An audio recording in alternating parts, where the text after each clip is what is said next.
Here's a big problem in most organizations. Executives treat HR like order takers as if there's some menu. Go fire this person. Give so-and-so a raise. Motivate the staff. Improve our managers. Change the incentives. HR gets called in after the problem exists, rarely before. And underneath the fictional menu that executives are ordering from is a whole layer of work that nobody sees. HR is managing the bottom line while carrying the emotional weight of every employee. HR stands in the middle of it all, trying to do right by people, and it's also deeply committed to aligning people, systems, and culture to make sure the organization achieves its goals. Today, I'm talking to two of my friends that I've known for over 15 years. Trish Steed is the CEO and principal analyst at H3 HR Advisors. She's been a real-life HR person inside of a Big Four accounting firm, a PR agency, a children's hospital, an IT consultancy, and she's built and analyzed HR software for years.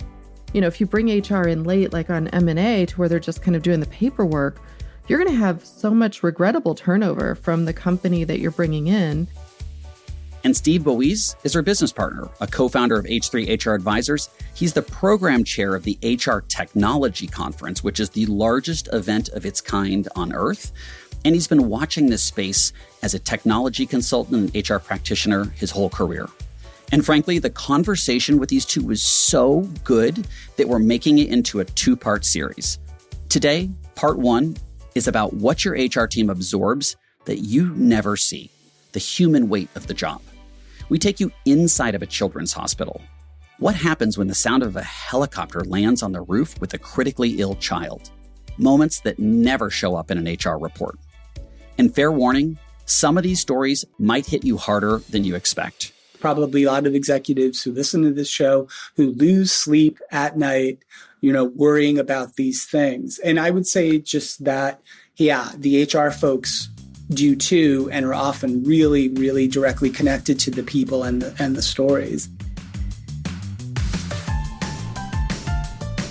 Welcome to The Lift, the show about leadership, growth, and getting what we want. I'm your host, Ben Brooks. All right, Trish, Steve, welcome to The Lift. Thank you so much. It's exciting to be here. I'm glad we're on the other side of the microphone, if you will. I've been on your podcast. I believe we decided it was 10 times over the years. And so it is nice to return the favor and get to show off you all to our listeners. Thank you so much for having us. Yeah, great to be here. Our recent episode was on self-advocacy, sort of understanding what you want or need and speaking up or getting it or doing it for yourself. I was going to start with each of you telling us something you've done for yourself that you're really proud of or happy in the last year. Because I think you all are in a phase of your life where you're taking different paths and doing different things. And I would love for you to open up with that. So Steve, do you want to start? Yes, I would say I have gone in the last year and a half-ish, probably vegetarian and 98% vegan. Wow. And have been really happy about that. Feel great, lost some weight.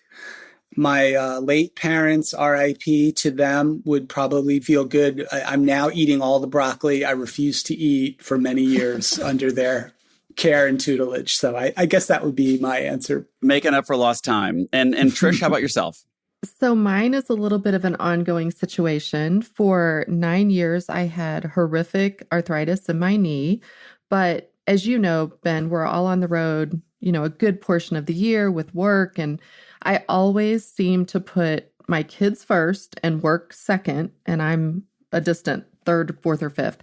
So this year I made the move to get a brand new knee 7 weeks ago and still very much in recovery. So there's I think my physical therapist said I have 45 weeks to go before I'm considered normal again. But it's been good. And what's most surprising, I think, about doing something truly for me is that in working with Steve, because I thought I'd be back to work like in a week, is what I told him. I'm like, I'll be back in a week after this. I wasn't. This is my first full week back, normal hours, if you will. And it's been really nice to see that I can do something for myself, for my health, and that my colleagues, they all kind of circled the wagons and stepped up and are still stepping up on my behalf. So no, just like realizing it's okay to ask for help. It's okay to not be okay. And I shouldn't be learning this at 55, but yet here I am. So, well, Trish, you've run HR inside of a Big Four accounting firm, a PR agency, a children's hospital, an IT consultancy, a lot of different things. What did you see that executives in every single one of those places get wrong about the HR function? That's such a good question, Ben. For me, I think over the 2 decades that I was in that leadership role in HR at different types of organizations, it was really quite similar. And that's that executives feel like HR is where you go and it's like ordering off a menu. I want you to fire this employee of mine. I want you to hire a new person for me. I want you to, fill in the blank.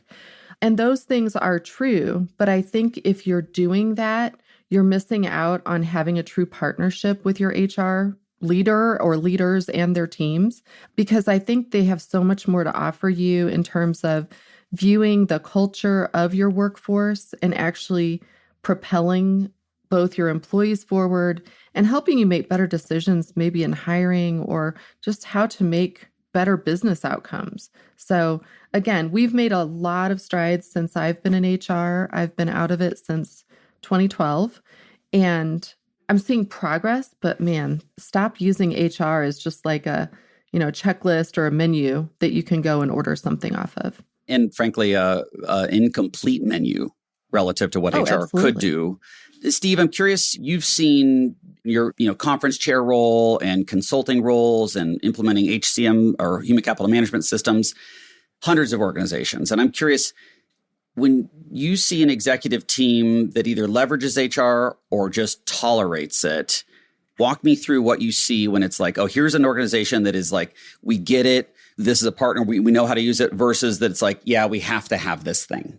It stems from a couple things. One would be understanding that some of these issues are leadership and structural and organizational design issues and not HR issues. So sometimes an executive or an executive team might ask HR to help fix the culture or improve managerial capability, or we need to be more innovative, whatever these challenges are, and not sort of understanding. It's similar to what Trish said, right? That there's not some menu of HR capability that you can just dial up and say, oh, culture improvement, oh, managerial enhancement, more trust in our leaders, right? Like we'll dial that up too, right? I think that many of those really big, important problems are really wrapped up in the tone that the executive team is setting, the organization's strategy, the behaviors that have been allowed to sort of take hold in the organization,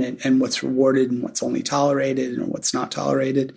And they're not just, HR issues as well. And I guess the second part, I saw this a lot, especially when we were consulting, which was the executive team would just make big strategic decisions or organization design decisions or big M&A decisions, especially M&A, then bring in the HR team, right? After the decisions are all taken, and then expect HR to just simply implement them flawlessly and quickly and effortlessly, et cetera.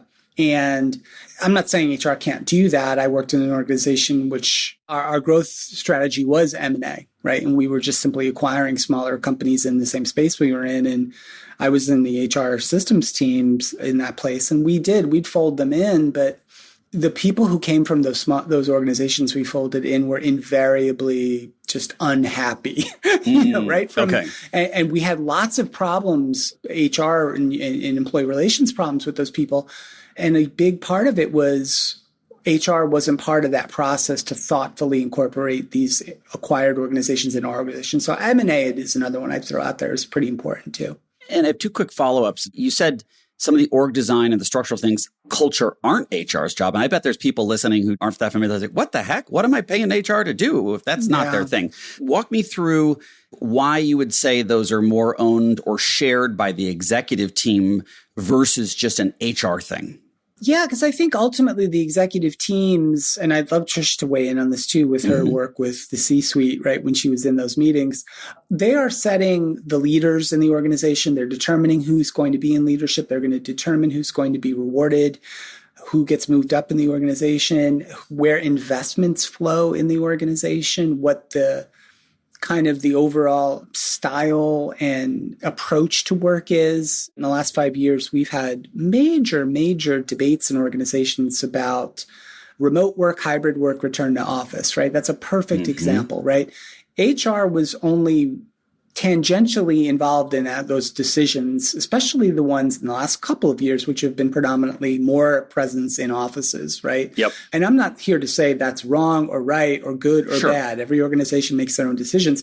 But if that decision is going to result in things like more regrettable turnover or lower engagement scores or more absenteeism or just general unhappiness in the rank and file, and then an executive team looks at an HR team and say, hey, try to fix this problem, there's a disconnect there. And so I think the problems don't stem from, things that HR can easily solve, and often they don't own, right? And so I think where the partnership needs to be is like those decisions, strategic decisions, organizational design decisions, those decisions are best made in partnership with your HR leaders and your HR teams. And I think you have the best shot at a better overall outcome. And I'm sure Trish has been told to implement certain strategic decisions after the fact in her time as an HR leader. Well, I think, Trish, you said order off the menu. I'm curious your thought on this because I worked on a legal services nonprofit board and I've gotten to know lawyers quite well. And there's a lookalike between HR and lawyers where lawyers are most useful early. Mm-hmm. When you bring in a lawyer late, it's 10 times the cost. Right. Unshitifying the situation. And so, Trish, what's your thought about, because Steve's point is so well made, it's like when you're brought in, and is it just to go implement a thing without thinking about the second and third level order consequences, or without it being an integrated thing as a part of other company change or priorities or initiatives? What's your take on that? Well, of course, it's always good if you're brought in early and you're part of those decisions. My ears were perking up when Steve was talking about M&A. So I happen to be the head of HR for, it was at the time about a 2,500 person company who was doing 7 to 10 acquisitions a year. And I think in the past, prior to my joining that company, HR probably was just told what to do. When I got there, and I did not have this experience either, but very little, in fact. But I think it depends on the leader, I guess would be my answer to the question. So if your HR leader either has skills where they could be always part of the process early, or if they want to be part of the process early, it's the HR leader's job to go and sort of tell whoever you're reporting to, right? The CEO, CFO, whatever the relationship is. But if I were in the C-suite, I would want to go, if you don't know your head of HR's skills, you guys should be having a conversation like right now and finding out what they aspire to do as well. So it turned out it was something I was very good at. And to Steve's point of, if you bring HR in late, like on M&A to where they're just kind of doing the paperwork, you're going to have so much regrettable turnover from the company that you're bringing in. And we found that by just having me fly out with the C-suite when they actually closed the deal and went to meet that company, it became a much more human experience other than a business experience, because I was there to make sure my leaders were talking to everyone as a person. I was kind of the reminder, So I do think HR can really add such value if you're in the C-suite other than the CHRO, if you just get to know each other and figure out what you want to do together. To your point, it's far less expensive to have regrettable turnover or systems issues. I know Steve's mentioned the systems as well. Or the resistance and the passive aggressiveness, all because I think it's a little like, hey, kids, I've got a new girlfriend. We're going to be moving in together. They got kids too. And then the parents go off on vacation, leave the kids there, and it's a mess. It's always ugly. It's always ugly. Even if for the best, laid plans. I will not name names, but in a very large organization I worked for in public services, we were able to have the opportunity to take on another firm. And one day we saw that the partners and higher ups were writing on our windows with markers. And we were all aghast. It was like, oh my gosh, what are they? They're heathens. Why are they writing on the window? Now, it erases, right? Dry erase on the window. It's a cool party trick. Think of that. Something so small that they all sort of grew up doing in their culture, which was completely normal. And all the rest of us were like, Did you see them writing on the windows? Partners were, how dare they? What is happening? So again, we had no conversations prior to them joining about, okay, how do you get work done? Yeah. What does a normal work process look like for you? We never talked about it. So again, if you're coming in after the fact, you might be setting yourself up for failure, really. It's much harder to address that after the fact. One of our customers was a CFO, now public company CEO, and he cited a lot of research that 75% of M&A over time is shareholder destructive. And it's really closer to 90, but the CFOs can paper about 15% of the deals to make them look okay. And Bain's research showed that the number one reason that they didn't work out was just poor deal thesis. It wasn't a good sort of idea. But the number two was talent, leadership, and culture. Basically, can the people get along? Can we find a new way of working? All of those sort of things. And Trish, I know you worked at St. Louis Children's Hospital. What did your team in HR have to absorb in that kind of a context that maybe the executive team never saw or understood? Such a good question. Thank you for asking that. I want to give credit to my VP of HR and the CHRO at the time. They had been doing healthcare HR for a very long time. So when I came into that director role, and I had two other fellow directors, the three of us were the only HR professionals actually in the hospital. The rest of HR was somewhere else, blocks and blocks away in another building. And as you can imagine, in any hospital, you're seeing a lot of things that you are not prepared to see, but especially when it's happening to children, it's gut-wrenching sometimes when you are seeing these children who are very, very ill and you're hearing it. You're trying to do your job, which is to do what's right, you think, for the employees, right? So a couple things I think leadership did really well. I have no complaints about or wouldn't even change. Number one, they had a very solid mission on we are there to do what's right for children was the mission of the hospital.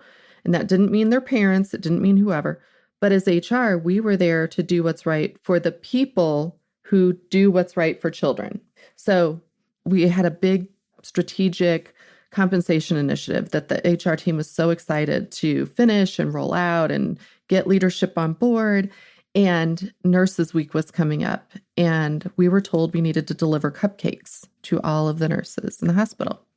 And so there was some pushback. We pushed back a little bit, but we have this compensation strategy. It's so innovative.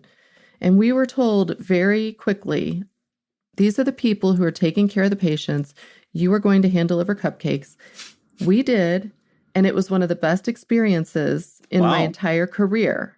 Wow. Because it taught me the important lesson of just because I think something is important from an HR perspective or even a bottom line perspective, right? From an accounting perspective, that was going to be a big deal. It was going to take away from us doing the mission of that organization. So it's a balancing act. So I wouldn't say I'd maybe wish my leadership would have done different. They did understand that. But I know many people in healthcare where that's not the case. There's no direct tie into what you're doing and what that triggers with employees and patients and what that end result is going to be on your bottom line. And Tricia, as you hand over the cupcake, what happened that made it one of the best experiences? Bring us to that moment of handing out the cupcakes, and why was that so special? Because those nurses, like if you ever walk through a children's hospital and you're hearing these babies, these toddlers just crying in pain, you know that sound. It's not like a normal cry. It's almost unexplainable. Or every time that a helicopter would land, I actually had to change where my office was because the helicopter was landing kind of like the medevac helicopter that would bring in. Yeah. Okay. If some child is in that helicopter, we were told, we immediately stop all meetings. We immediately stop what we're doing, and you better start praying because that child is dire, right? Wow. When you have that as part of your everyday, and then you go to a nurse, for example, or other worker, and you're giving them a cupcake and you're saying, thank you so much for what you're doing. It's really important. They would cry. They would want a hug. It was a very personal connection, a very emotional connection. It didn't matter that it wasn't $10,000 bonus or a better compensation approach. It was me as a person acknowledging you as a person. Hey, thank you for what you're doing to care for these kids. And yet these kids are just steps away from us in these rooms, really ill, some of them, and many of them pass away. And it's not just nurses, right? In healthcare, it's every person that comes into contact with your patient. We had the biggest problem with our floor finishers and our housekeepers because they were in there all the time. They knew the children, they knew the families, and a child might not make it. And we were all worried about what the nurses were going through.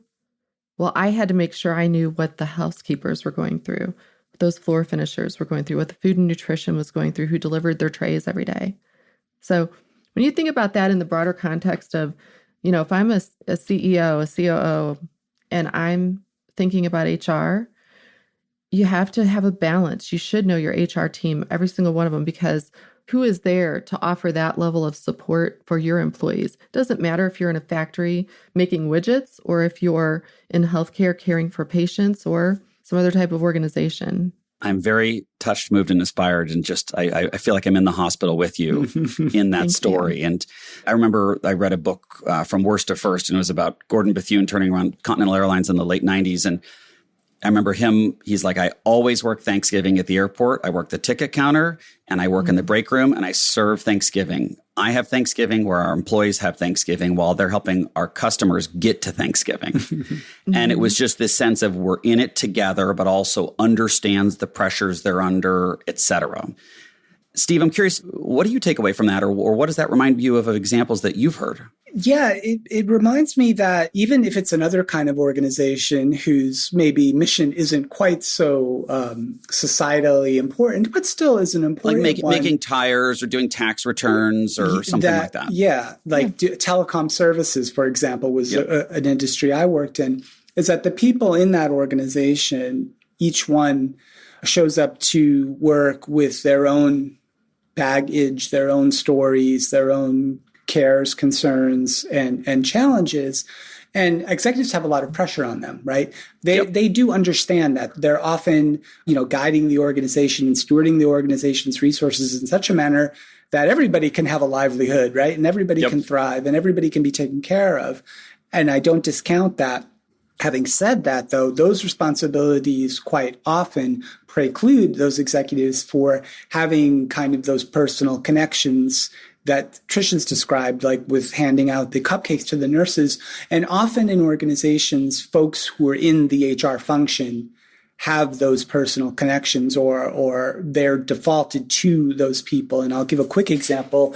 When we did benefits enrollment at an organization I was in, and we had to help people sort of navigate the new technologies, right, to do the benefits enrollment because it was brand new and people were scared about that. And people would come into our offices and this was very early on in this technology. So it wasn't native to anybody, right, having to do this. And it wasn't just about, hey, help me click the right buttons. It's like, hey, I've got a child who's got special needs and it's got certain care that we need to give this child. And so which selections should I make? And someone else, their story was about their spouse who, had a chronic disease, or it was on and on and on. And they people wanted to tell those stories to us. I don't know if they wanted to, but they did. And sure. So you're listening to these stories. It's like, man, this is so important. We better not screw this up because this person's here in the organization. And it's not just their experience in the organization, right? It's tied up in their not just their identity, but how they show up for their own families and the people they care about. And so I'd say that it's important to think about those things. And again, I'm not saying executives don't think about those things. I know they do. Sure. And there's probably a lot of executives who listen to this show who lose sleep at night, worrying about these things. And I would say just that, the HR folks do too, and are often really, really directly connected to the people and the stories. And it's important to remember that, and important to keep, for everyone in the organization, to keep some of this in mind, that at the end of the day, we're all just people who are trying to do the best for ourselves and for the people we care about. Can I just add a little follow-up to that, Steve, too? I think I've seen it kind of the extreme. So people either come to HR and sort of spill their guts, right? All the stories, all the things that they're dealing with, which can be very draining on your HR team. Mm-hmm. So that's one point. But on the flip side of that, I've seen that there are certainly leaders, like mid-level leaders, we'll say, in my career, where they were going through really horrific personal things and told no one. Oh, wow. And so I think the other can hold true. And so I remember coming back from maternity leave, and the first thing I was asked to do was to terminate an employee. And it wasn't someone who was very likable. I'll just say that. Like, Sure. as a person, he was very unlikable. Okay. But his performance had always been very high. At the point when I went on maternity leave, I would have never thought this person would have an issue. And by the time I came back, there was an issue. And so, I sat down with him just to have the conversation. And I said, what's changed? Like, something's going on. And it turns out he was going through a really bad divorce. Oh. But okay. he didn't tell anyone. Now, again, we're of a certain generation and age group. And that wasn't, you weren't bringing your whole self to work always, right? And so it was very disheartening for me to see someone who was struggling to that point, who had no support at work. And we lost actually a really good employee over it. Mm.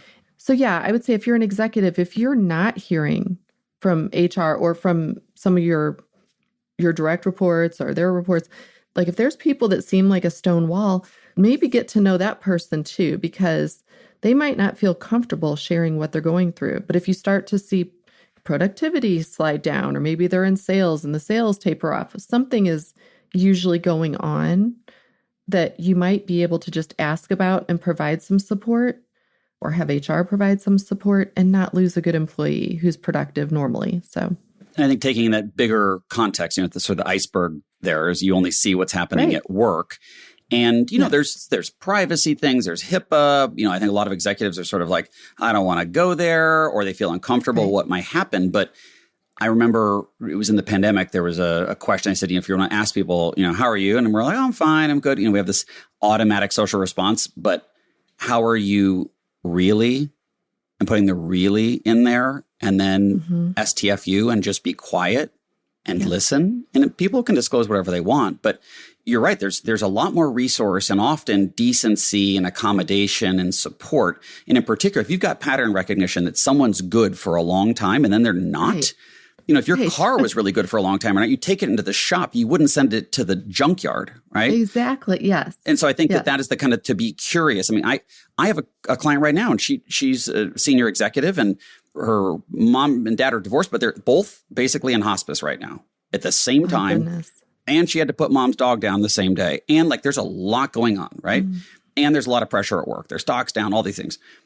And I said, well, if you leverage the employee assistance program, because she's trying to navigate all these things. And she said, the what?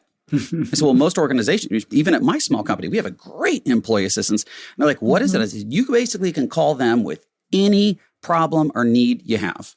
It can be family planning things. It can be trust, will, estate. You can have a kid that's got substance abuse. You can have those things yourself, mental health. You can be in financial straits, way in over your head on debt, gambling, you name it. It's 100% confidential.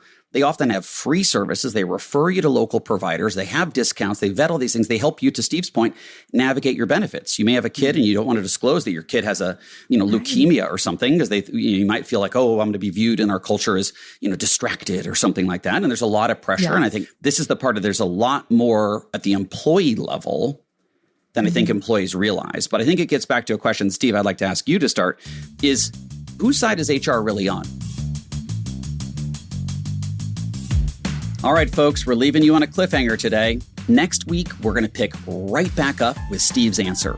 And you'll hear exactly how executives can get the most out of the HR function they're already paying for. But in the meantime, you can take action.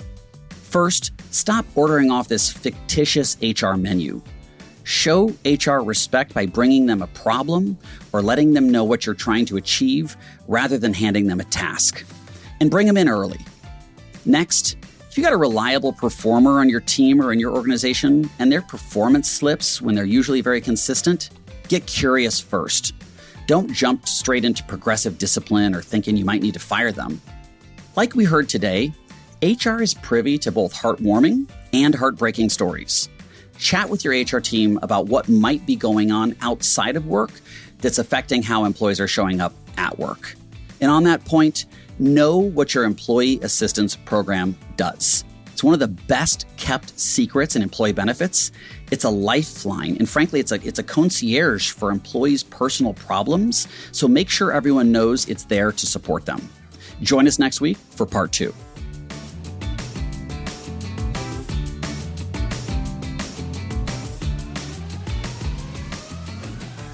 Thanks for joining me this week on The Lift. For more info on what you heard in today's episode, visit our show notes. You can find out more about the show at theliftpod.com. If listening to The Lift today was a good use of your time, please share it with a colleague, a friend, I don't know, your ex, your mother, anyone. Don't let good advice die with you. And for those of you who like to earn a little bit of extra credit, leave a comment on Spotify. We'd love to hear from you. The Lift is produced and edited by the team at Edit Audio. This episode was produced by Victoria Marin and edited by Ali Sirwa. Our production manager is Kathleen Speckert. Our executive producer is Steph Colburn. A special thanks to some pilot crew members, including Derek Sampson, Allison Rinaldi, and Beth Gatzik. And of course, one of our superfans, Jen Fox, and my mom, Sue.